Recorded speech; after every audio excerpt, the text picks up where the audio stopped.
working again. I was out of town and I came back, and of course the first thing I need is some power and warm up everything. And for some reason I pull on this, to start it, and it cranked a few, like boop boop, and then stopped, and then I tried to pull it. It was locked. So I thought, well, did it seize? I did the the oil right before I left, so I was flipping the the stuff. No, it wasn't moving. So then I pulled this off, and it still wasn't moving. Put in a screwdriver to pry it. Brr, brr. Wasn't doing it. So I went ahead and got my other generator. I don't use that one. It's lower power, so I don't I use it usually for like compressor and stuff. So I went ahead and plugged it into I do have one of these for it, but so I plugged in, got things working. Of course the heater wasn't working again. Fiddled around with it, reset, fiddled around with it, reset, and then finally at some point it just didn't seem like it. Yeah, so well, that's a whole other story, I guess. To sum up, I tried cooking some soup, and the burners up there were not using propane. They were kind of fiddling out. So I tried the propane, switched it. It seemed to be fine. So then I lit it up and it lit again. So I thought, oh, that's weird. So it seems like swishing it around in the can, the propane. This is liquid. This is liquid propane. It's liquid, and so I guess if it gets cold enough, it, gets slushy. I don't know. It wasn't frozen, but, it's under compression. So anyway, I switched it around, and then lit the burners, and they were working fine. So then I tried the heater, then it started working fine. So something about the cold and the propane, and then the propane line or something. Yeah, I don't know. So anyway, the hot tip for anybody whose heater doesn't work for like 1,000 reasons, because it's always something with that heater. So whoever makes this camper, it's actually not who makes the camper, it's who makes the heater. The heating unit is like in all sorts of campers. It's like Dometic or whatever. So, but they make just I want it to work, I don't want to say it's a piece of shit, but it's kind of a piece of shit. To me, it's been a piece of shit. So there you go. Anyway, so I was able to use my other generator last night, and this one just sat over here. Oops, over here, collecting dust. I was really worried, because I'm like, it's a big piece of equipment. I don't want to. Yeah, I don't want to have to haul it into town and have some guy look at it and charge me a bunch of money just to find out that it was some small bolt or something. I don't know. But in this case, it was acting like it was seized. So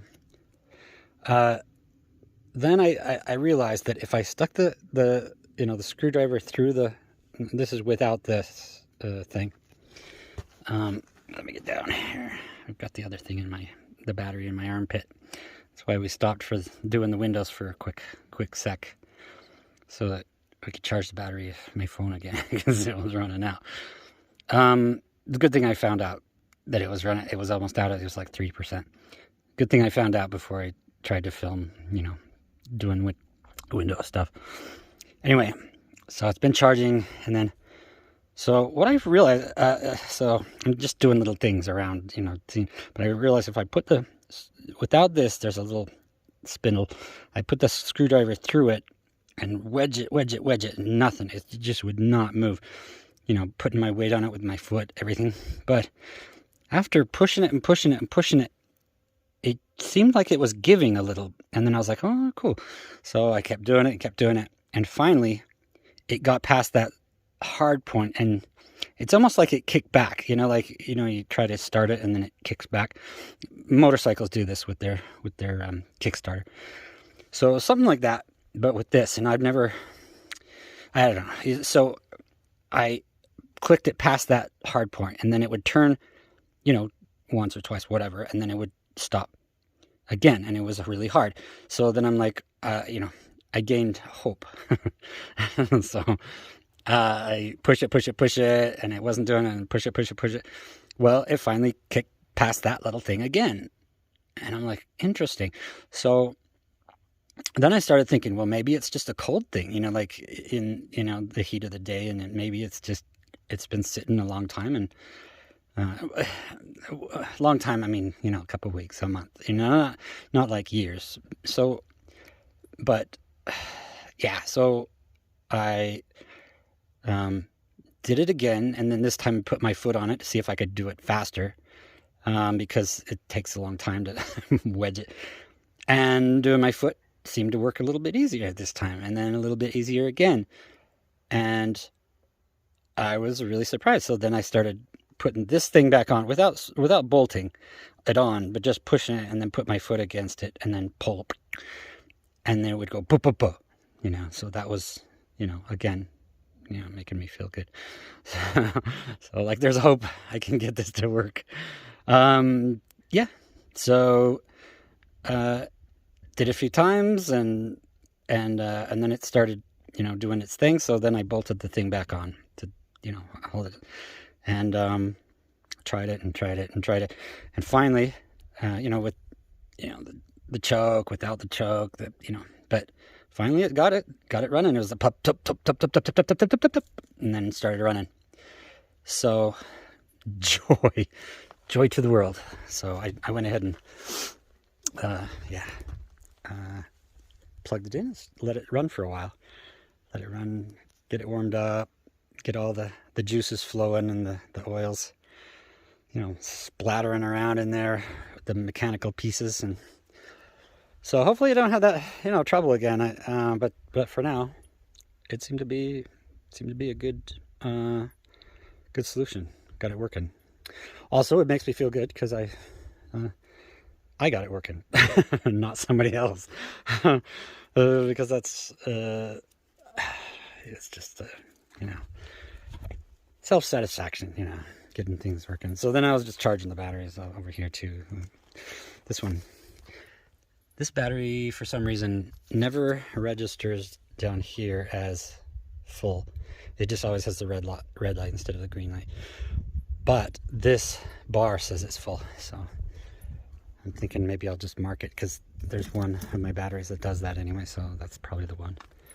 Anyway, so, and since you can hear the fridge cranking away, keeping things cold, yeah, so, you know, these are all little things that, you know, most people don't deal with, and I deal with it, and I'm very happy about it, that I'm getting it done, but it's also kind of a frustration. Yep, so window ready to go. Also, this flat tire. I realized a flat tire before I left, that, you know, because I was taking it out, I was gonna do some road work out there, and I realized that I had a flat, so I drove it back. You know, these are tough tires, but it turned out, yeah, this, well, I can actually show you, because I have it right here. Yeah, that is the valve stem, and it was broken. So yeah, and so the next time I was in town, so this was, you know, in like December sometime. Oh, look at that, a bee already. There's a bee in my soup. Get out. Get out. He's probably still alive. Don't smother yourself. Okay, there. Yuck. Soapy water. And yes, those are crappy underwear. I don't want, not crappy, but underwear that I don't like wearing. So I use them as a rag. So I bought this new one. Super tough. But I had to, you know, hold that tire because it's really tough. These tires. So I can't just push it in and then, you know, fix it. I have to hold this thing. So I figured if I use these things, I can just get it around the tire and then crank it. They hold it open, and I can just barely fit my fingers in there and get it all on there. So now I'm ready to fill it back up with air. And well, because the other option was to unbolt it and take it into town. And again, I want to fix it if I can, but you know, filling it full of air, you know, from scratch when it's deflated. Well, anybody that's done that with a car tire knows that that's no picnic. So you got to have like a machine that blows it super hard and inflates it just so fast that it seats the bead. This bead, the thing that goes around this edge, all the way around, it seals it, pushes the tire out enough that it won't let air past it. So with the tractor, I guess it's a little tougher. Maybe it doesn't have a tube, but you can see that down in there's like kind of a good good bead on the tire. So I hope that the toughness of it, you know, I have to push it really hard to put it in. Hopefully when I let it go, it will push it out and it will seat that bead. But of course, as with seating any bead, you got to rub it with some soapy water, you know, dish soap and whatever. Get some soapy water in there and get it all kind of sticky, you know. So not just a little bit of soap, but a little bit more than just a little. That's pretty dirty. I should probably wipe it clean. But anyway, I'm gonna use my rag to get the soapy water, rub it on the inside, clean it, but get it all soapy. And then I'll just use these around here, and then do that part, and then around here do that part, around here do that part. I've got it lifted up with the bucket so that I can spin it and whatever, it can move because it's floating in air. I don't know if I can spin it, but I can, you know, do things, you know, move it around and stuff. So yeah, see there. Whoa! I don't want to spill my soapy water. Anyway, that's what I'm gonna do really quick. I think my phone is just, battery is up to like 47%, so I'm ready to do the windows again. But since I got this already going, I'm gonna finish it and then get back to the window, the important stuff. But you know, when I left, I was sad because I had a tractor with a flat tire and I can't drive it into town to get it fixed. So I gotta figure out a way to do it myself. All right, that's all.